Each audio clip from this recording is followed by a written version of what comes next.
यदि जिन्दगीलाई मेडिटेटिभ बनाउन सक्यो भने, दिनचर्यालाई नै ध्यान बनाउन सक्यो भने, दिनचर्यालाई नै एकछिन गर्ने ध्यान होइन, हरेक मान्छेले गर्ने कामलाई नै ध्यानमा रूपान्तरण गर्ने विधि जानियो भने युद्धै हुँदा पनि फरक नपर्ने रहेछ। ल जा, अरू त कुरा छोड्नु, युद्ध पनि 1 दिन होइन 2 दिन होइन, 20 वर्ष, त्यसले पनि फरक नपर्ने रहेछ यार।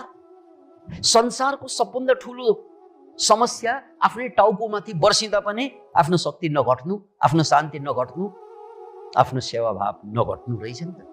टेकनाथ हानले त्यही सिकायो संसारलाई, त्यही सन्देश छोड्यो। द्याट्स बिकज अफ उनको त्यो 24 घण्टा चल्ने मेडिटेसन। आँखा चिम्लेर एकछिन बस्ने मेडिटेसन होइन, 24 घण्टा चल्ने मेडिटेसन, सम्प्रज्ञान साधना, इरियापत। जैनहरूले यसलाई सुमा भन्छ, कृष्णले